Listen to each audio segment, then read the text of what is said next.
আসসালামু আলাইকুম রহমতুল্লাহি ওয়া সুপ্রিয় ভাই ও বোনেরা, আশা করি সুস্থতার সাথে জীবনযাপন করতেছেন। যদি আপনারা দিন ইসলাম সম্পর্কে নিজেরা বুঝতে যদি চান, তাহলে অবশ্যই আমার চ্যানেলটি সাবস্ক্রাইব করে যাবেন এবং মানুষকে দিনের দাওয়াতকে আর সামনের দিকে আগে দেওয়ার জন্য আমার ভিডিওটি অবশ্যই শেয়ার করে দেবেন। আমরা এর আগের একটি ভিডিওতে আলোচনা করেছিলাম চরিত্র গঠনের সম্পর্কে। যে চরিত্র গঠনের দিক হচ্ছে তিনটি: আল্লাহর সাথে সম্পর্ক, সংগঠনের সাথে সম্পর্ক এবং সহযোগীর সাথে সম্পর্ক। আজকাল আমরা আলোচনা করব সংগঠনের সাথে সম্পর্ক। আমরা ইসলামী আন্দোলনের কর্মীরা আমরা যে সংগঠন করতেছি, সংগঠনের অনেক দিক আছে যেগুলো আমাদের অনেকের জানা আছে এবং অনেকের জানা নেই। আজকাল আমরা সংগঠন সম্পর্কে আলোচনা করব। সংগঠনের সাথে সম্পর্কের দিক হচ্ছে তিনটি: প্রথমত আদেশ ও আনুগত্যের ভারসাম্য রক্ষা করা, দ্বিতীয়ত অন্ধ আনুগত্য পরিহার, তৃতীয়ত ব্যক্তি পরিবর্তনের সাথে আনুগত্য পরিহার না করা। যে প্রথম বিষয়টা হচ্ছে যে আদেশ ও আনুগত্যের ভারসাম্য রক্ষা করা। আনুগত্য জিনিসটা কি, এর সবার আগে আমাদের বোঝার অবশ্যই জরুরি। আদেশ ও আনুগত্যের ভারসাম্য রক্ষা করা। দায়িত্বশীল, যে আপনার অধীনস্থ যে সকল দায়িত্বশীলরা আছে, তারা দিন ইসলাম প্রতিষ্ঠার স্বার্থে এই বাংলার জমিনে, এই আল্লাহ তাআলার এই ভূখণ্ডে তার যে দেখানো অনুযায়ী, যে আইন অনুযায়ী এই সমাজটাকে পরিচালনা করার জন্য যে এই সুন্দরভাবে যেই নিয়মকানুন দেখিয়েছেন, ওই অনুযায়ী এই সমাজটা পরিবর্তন করার জন্য আপনার দায়িত্বশীল যদি বলে যে ভাই এইভাবে আপনার জীবনকে পরিচালনা করেন, তাহলে কি আপনার জীবনটাকে সুন্দরভাবে তৈরি করতে পারবেন এবং মানুষকে কি সুন্দরভাবে দাওয়াত দিতে পারবেন। আপনার দায়িত্বশীল যদি বলে ভাই আপনি 5 ওয়াক্ত নামাজ পড়েন জামাতে, আপনার দায়িত্বশীল বলবে কোরআন পড়েন, হাদিস অধ্যয়ন করেন, কোরআন পড়েন, হাদিস অধ্যয়ন করেন।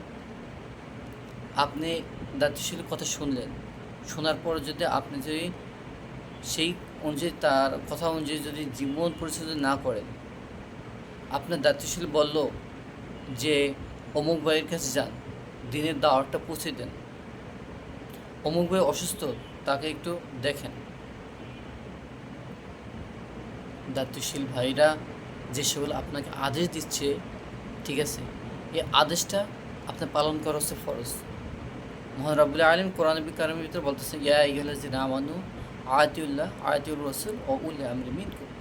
হে ঈমানদার ব্যক্তিরা, তোমরা আল্লাহ তাআলার আনুগত্য করো এবং আল্লাহর রাসূলের আনুগত্য করো এবং তোমাদের দায়িত্বশীলের আনুগত্য করো।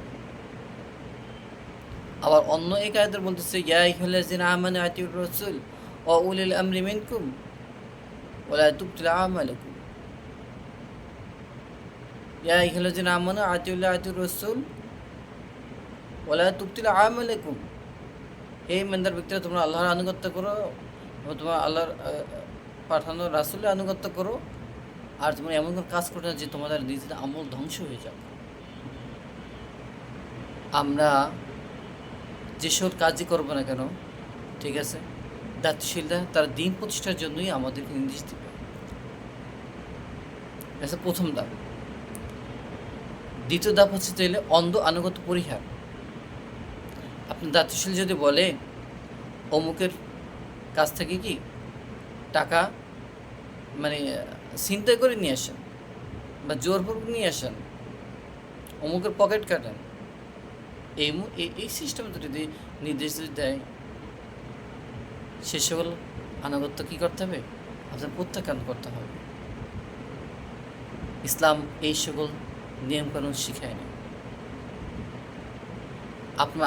আপনার দায়িত্বশীল যদি বলে যে আপনার 8 বছর একটি মেয়ে সামনের ফ্ল্যাটে থাকে, হ্যাঁ, তাকে আপনি একটু প্রাইভেট পড়ায়েন, ঠিক আছে, আমার পরিচিত একজন ব্যক্তি, ঠিক আছে, আপনার ওইটা পরিহার করতে হবে। কারণ ওটা হচ্ছে কি, আপনার ফরজ তরক হবে। এই সকল আনুগত্য পরিহার করতে হবে। কোরআন এবং হাদিস অনুযায়ী আপনার দায়িত্বশীল আপনাকে যতদিন পর্যন্ত আপনাকে আদেশ দিবে, আপনি কি তার কথা মেনে চলাটা আপনার জন্য ফরজ। এই যে ইসলামী আন্দোলন কর্মীদের সর্বপ্রধান কাজ হচ্ছে চাইলে অন্ধ আনুগত্য পরিহার। আমার দায়িত্বশীল আমার সব কিছু ঠিক আছে, আমার দায়িত্বশীল কী বলতেছে, কোরআন যেই কাজ বলতেছে, যে নির্দেশ দিতেছে, এই সব কিছু কোরআন এবং হাদিস অনুযায়ী আছে কি না, এটা দিন ইসলামের স্বার্থ কি না। যদি এটা দিন ইসলামের স্বার্থে হয়, এই আল্লাহর এই জমিনের দিন প্রতিষ্ঠার স্বার্থে যত ধরনের নির্দেশ দেবে, প্রত্যেকটা নির্দেশ অনুযায়ী আমাদের পালন করা ফরজ।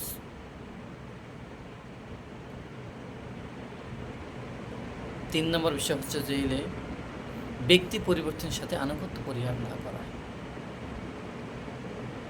আজকাল আপনার দায়িত্বশীল ছিল, খুব সুন্দর সুঠামো সুগঠনের, সুমধুর কণ্ঠের, অনেক ভালো ভালো কথা বলতো, অনেক মজার কথা বলতো, হাসি ঠাট্টা করতো, আপনাকে নিয়ে হোটেল যাইতো, কাচ্চি খাইতো, বিরিয়ানি খাইতো। এখন নতুন এক দায়িত্বশীল আসছে, এটা কোনো কিছুই করতেছে না, চেহারাটাও দেখতে সুন্দর না, ঠিক আছে, কথার ভিতরে মুখে তেমনটা হাসি নাই, ঠিক আছে, হাসলেও বোঝা যায় না। না ভাই, আল্লাহ রাসূল সাল্লাল্লাহু আলাইহি ওয়াসাল্লাম বলেছেন, যদি দায়িত্বশীলের মাথাটা যদি খেজুরের বিচির মতো যদি হয়, চেহারা যদি কালো হাফসির মতো যদি হয়, ঠিক আছে, আপনার দায়িত্বশীল যত দিন পর্যন্ত আল কোরআন ও আল্লাহ হাদিস অনুযায়ী আপনাকে নির্দেশ দিবে, ততদিন তার আনুগত্য করা ফরজ হয়। তাই আমরা আসি দিন প্রতিষ্ঠা করার জন্য, দিন ইসলাম প্রতিষ্ঠা করার জন্য। আমাদের দায়িত্বশীল ভাইয়েরা যতদিন কোরআন এবং হাদিস অনুযায়ী আমাদের নির্দেশ দেবে, ততদিন কি আমরা নিজেদের সর্বোচ্চ ত্যাগ, সর্বোচ্চ কুরবানি দিয়ে আমরা কি দিন প্রতিষ্ঠার কাজে আমরা সবসময় নিজেদেরকে সামনের দিকে আগিয়ে রাখবো, মানুষকে দিন ইসলাম সম্পর্কে বুঝাবো। এমন কাজ আমরা যেন না করি যে একজন আমাদের এক প্রিয় ভাই চলে গেছে, নতুন এক ভাই আসছে, তার সাথে সম্পর্ক নাই, চেহারা দেখতে কেমন, এই সকল চিন্তাধারা আমরা যেন না নিই। ভাই আমরা মুসলমান, আমরা একে অপরের ভাই, আমরা দিন প্রতিষ্ঠা করার জন্য আজকাল আমরা কাঁধে কাঁধ মিলিয়ে একতাবদ্ধ হয়েছি। আমরা আল্লাহর কাছে শপথ নিয়েছি এই দিন প্রতিষ্ঠা করার জন্য। কেউ কাজ করুক বা না করুক, আপনার দায়িত্ব, আপনার মানুষকে হিদায়াতের জন্য যে দাওয়াত দেওয়া, মানুষকে ইসলামের পথে যে দাওয়াত দেওয়া, সেটাকে আপনাকে চালিয়ে যেতে হবে, মানুষকে বুঝে দিতে হবে। আসি আমরা সবাই আল কোরআন এবং আল্লাহ হাদিস অনুযায়ী নিজেদের জীবনকে সুন্দরভাবে গঠন করি এবং মানুষকে হেদায়েতের দাওয়াত দিই এবং মানুষকে সৎ কাজের আদেশ দিই এবং সকল প্রকার খারাপ কাজ থেকে বিরত রাখার চেষ্টা করি। আসসালামু আলাইকুম ওয়া রাহমাতুল্লাহি ওয়া বারাকাতুহু।